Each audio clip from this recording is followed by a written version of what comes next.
علیکم، میں امداد سمرو. کیا شہباز شریف صاحب کی حکومت کے دن گنے جا چکے ہوئے ہیں؟ اتحادیوں نے کیوں حکومت سے الگ ہو کر بڑی تحریک چلانے کی دھمکی دی ہے، اور یہ کہہ کر کہ یہ آخری وارننگ ہوگی ایک بڑے اتحادی نے؟ کیا اس ساری جو ڈیولپمنٹ ہو رہی ہے یہ ایک سیاسی ڈیولپمنٹ ہے، یا پھر یہ کوئی بڑا اشارہ ہے، اور اس کا تعلق کہیں اس معاملے سے تو نہیں ہے جو ان دنوں خبروں میں بہت زیادہ گرم ہے، اور جس سے حکمران خاندان یعنی شریف خاندان اور ڈار خاندان بہت زیادہ دباؤ میں بھی ہیں اور پریشان بھی ہیں؟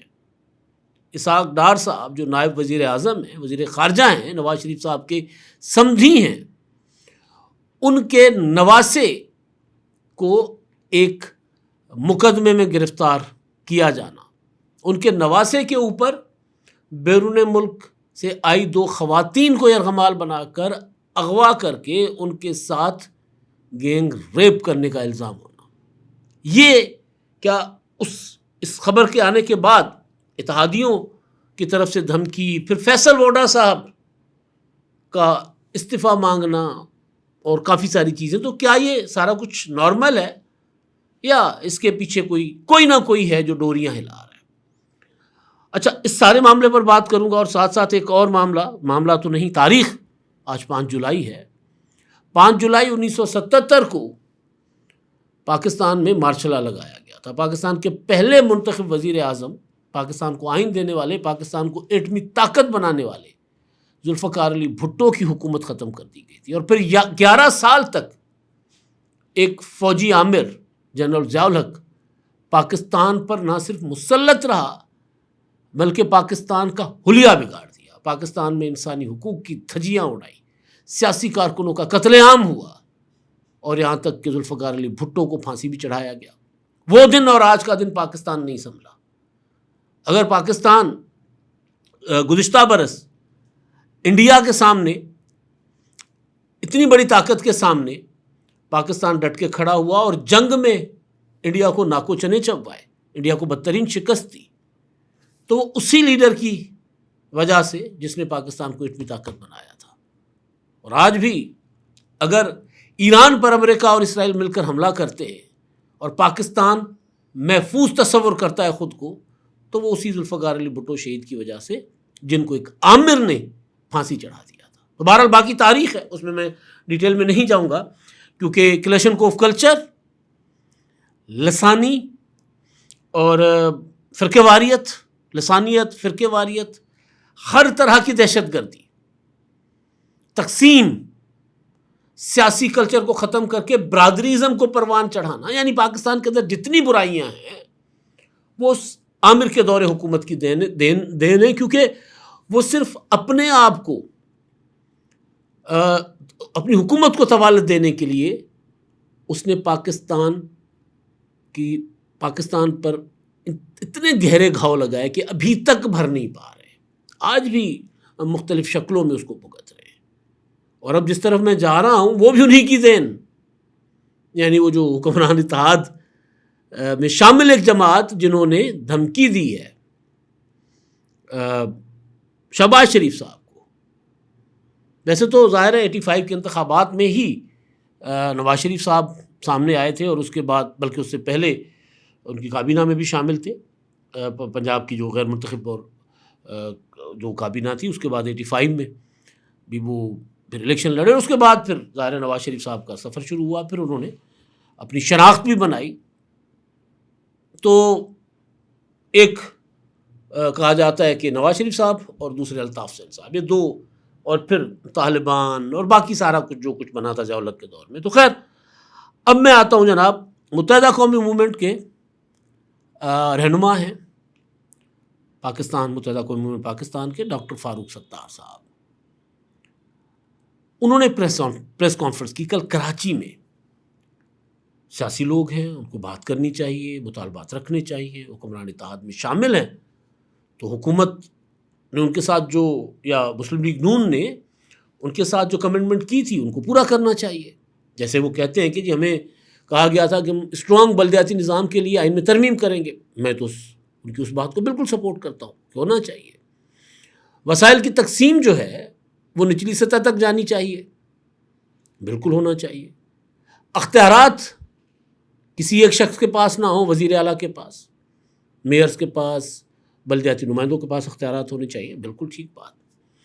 اچھا وہ بات تو اپنی جگہ، اس کے لیے وزیر اعظم شہباز شریف صاحب نے انہوں نے ملاقات بھی کی تھی، اور وزیر اعظم صاحب نے کہا تھا کہ کمیٹی بنا لیتے ہیں، تمام پولیٹیکل پارٹی سے رابطے کریں گے تاکہ اتفاق رائے سے کوئی آئینی ترمیم لائی جائے. وہ تو ایک الگ معاملہ، اس میں ابھی تک نہ متحدہ نے کمیٹی بنائی ہے اور نہ مسلم لیگ نون نے کوئی کمیٹی بنائی ہے. لیکن جو ڈاکٹر فاروق ستار نے پریس کانفرنس کی ہے، وہ پریس کانفرنس ایک محاورہ ہے کہ لڑائی کے بعد جو چپیڑ یاد ہے اپنے منہ پہ مار دینی چاہیے. وہ پریس کانفرنس عمران خان کی حکومت کا ساتھ چھوڑ کر پی ڈی ایم کے ساتھ شامل ہونے کے وقت جو معاہدہ ہوا تھا 18 نکاتی، اور وہ معاہدہ پیپلز پارٹی کے ساتھ ہوا، اور اس معاہدے پر وزیر اعظم شہباز شریف صاحب ضامن تھے کہ جی ہم آپ کو معاہدے پر عمل درآمد کروا کے دیں گے. وہ حکومت ختم ہو گئی، 2024 میں انتخابات ہوئے، دوسری حکومت اب اس کو 2.5 سال ہونے کو ہیں. تو فاروق ستار صاحب نے وہ والے مطالبات یا وہ والا معاہدہ جو اب متروک ہو چکا ہوا ہے، جس کی اب کوئی حیثیت نہیں ہے کیونکہ حکومت بدل گئی نا، حکومت ختم ہو گئی، وہ تو اس وقت کے لیے تھا. اس کے بعد 2024 کے جو انتخابات ہوئے، ان انتخابات میں پیپلز پارٹی کے ساتھ تو کوئی ڈیل نہیں تھی متحدہ قومی موومنٹ کی. متحدہ قومی موومنٹ نے مسلم لیگ نون سے ڈیل کی، جیسے میں نے بتایا کہ وہ کہتے ہیں ہم نے کوئی وزارتیں نہیں مانگی تھی، ہم نے صرف یہ کہا تھا کہ جی آپ ہمیں شہری علاقوں کے لیے ہمیں آپ منصوبے دیں، شہروں کے مسائل حل کریں اور بلدیاتی سسٹم دیں. لیکن 2024 والی بات آج وہ کیوں کر رہے ہیں؟ بلاول بھٹو زرداری صاحب نے بجٹ سیشن سے خطاب کرتے ہوئے متحدہ قومی موومنٹ کے دوست جو احتجاج کر رہے تھے یا 2-3 دن مسلسل اس وقت پہ پریس کانفرنسز کرتے تھے، اور وہ یہ کہتے تھے کہ جی کراچی کو وفاق کے حوالے کریں، کراچی پر وسائل نہیں خرچ کرتی سندھ حکومت، کراچی کا حال اچھا نہیں ہے.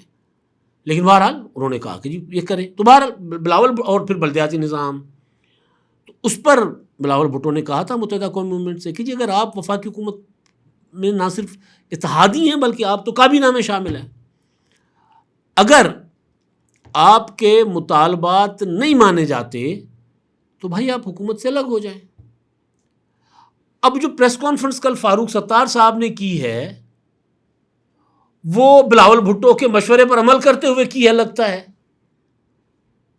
کیونکہ بلاول نے جب یہ کہا تھا تو متحدہ قومی موومنٹ والوں نے کہا تھا کہ جی بلاول بھٹو زرداری صاحب پہلے تو یہ مشورہ اپنے باپ کو دیں کہ وہ صدارت سے استعفیٰ دیں، پھر چیئرمین سینٹ کا عہدہ پیپلز پارٹی چھوڑ دیں. ٹھیک ہے، انہوں نے جواب دیا اور جواب ٹھیک تھا. لیکن پہلے اس مطالبے پر بلاول بھٹو پر تنقید کرنا اور پھر پریس کانفرنس کرنا کراچی میں بیٹھ کر، اور پھر یہ کہنا کہ جی ہمارے ساتھ جو 18 نکاتی معاہدہ ہوا تھا 2022 میں اس پر عمل نہیں ہوا، وزیر اعظم ضامن تھے، وزیر اعظم شہباز شریف صاحب جو ہیں اگر اس پر عمل درآمد نہیں کروائیں گے تو پھر ہم آخری وارننگ دیتے ہیں، ہم بڑی تحریک چلائیں گے اور ہم حکومت سے بھی الگ ہو جائیں گے، اور پھر وہ تحریک مشکل سے رکے گی. اچھا، اول تو متحدہ قومی موومنٹ کا جو پوزیشن ہے وہ تحریک چلانے والی تو نہیں رہی اب. لیکن میں جو آپ کو آغاز میں نے بتایا تھا، پہلے تو ان کے مطالبات جو ہے نا، ایک مطالبہ ان کا کوٹا سسٹم ختم ہونا چاہیے. میں بھی کہتا ہوں کوٹا سسٹم ختم ہونا چاہیے.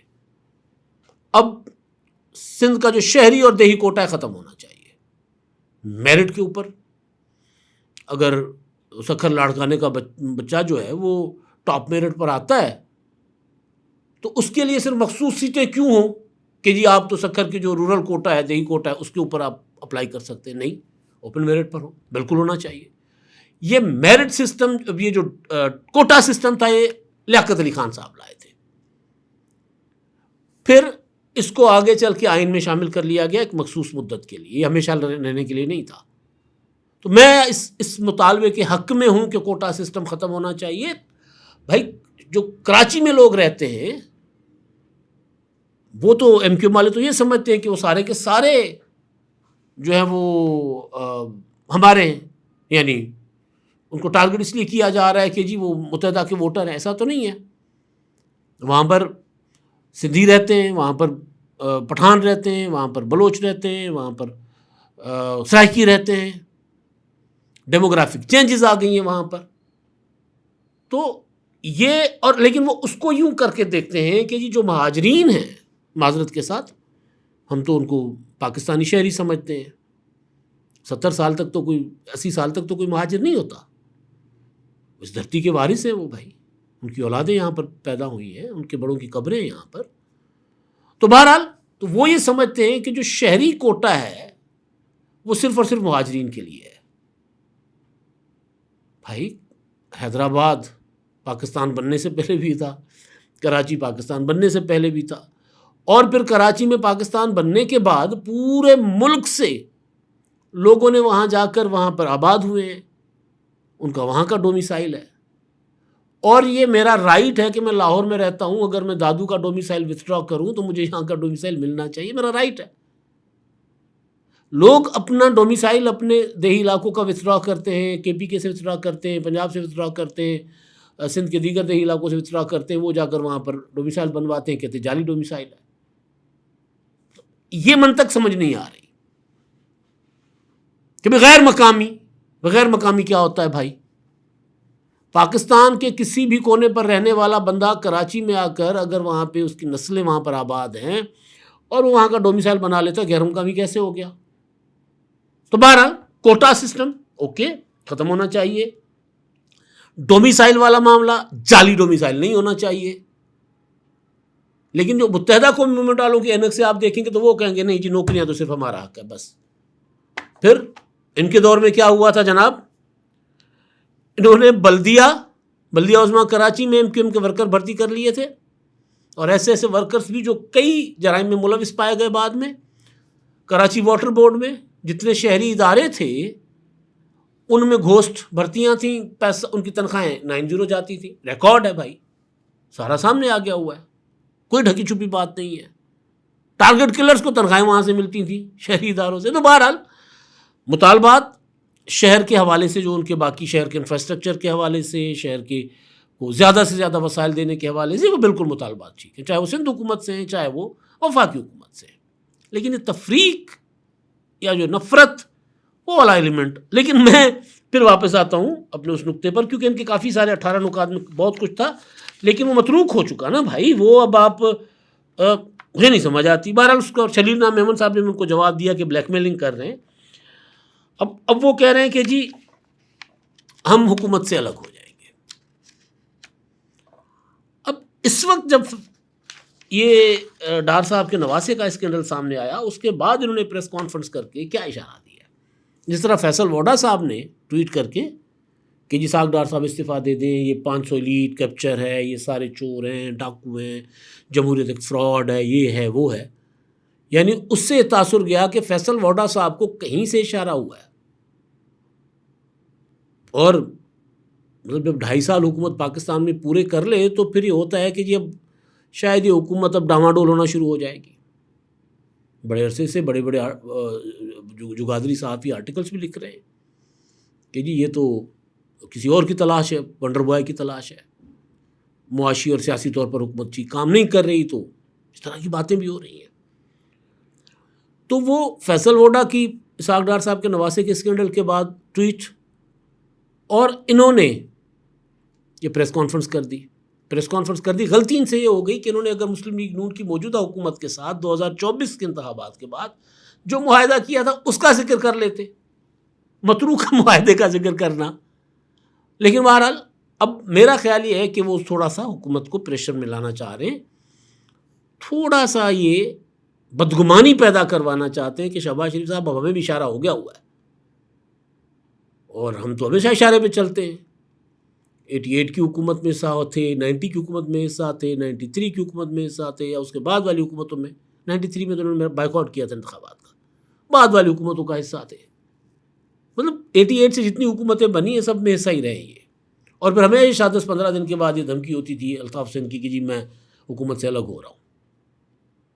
تو یہ میرا خیال ہے ان کو لگ رہا ہے کہ جی ایک بات چل نکلی ہے ایک بڑا اسکینڈل بھی آ گیا ہے کہ حکومت اور اسٹیبلشمنٹ میں اختلافات ہیں، اس طرح کی باتیں، تو کیوں لوہا گرم ہے، کیوں نہ ہم بھی تھوڑا مار لیں. مجھے یہ لگ رہا ہے کہ ان کو کوئی اشارہ ہے کہ نہیں ہے، لیکن وہ ذرا اپنا وزن بڑھانا چاہتے ہیں. ہر سیاسی جماعت کو حق بھی ہوتا ہے. مجھے صرف اعتراض 2022 والے معاہدے پر ہے کہ 2022 والے معاہدے کا آج ذکر کیوں. بہرحال یہ ہے جناب. اور ان کی پریس کانفرنس کے بعد جس طرح میں نے کہا کہ جی کیا شہباز شریف صاحب کی حکومت کے دن گنے جا چکے ہیں، تو ہو سکتا ہے کہ حکومت کے اندر بھی یہ سوال اٹھے کہ یار کہیں کسی کو کوئی ڈوریاں تو نہیں لا رہا. اب تک کے لیے اتنے ہی. اللہ حافظ. 999 کمیونیکیشن، ڈیجیٹل میڈیا اور یوٹیوب چینلز کی دنیا میں بڑی کامیابیاں سمیٹنے کے بعد اب ویب نیوز، ویب چینل اور یوٹیوب نیوز چینل کی طرف قدم بڑھا رہا ہے، جس کے لیے ہمیں ملک بھر میں رپورٹرز کی ضرورت ہے. خواہش مند حضرات و خواتین نیچے دیے گئے نمبر پر رابطہ کریں. What's app +92 309 1226 999.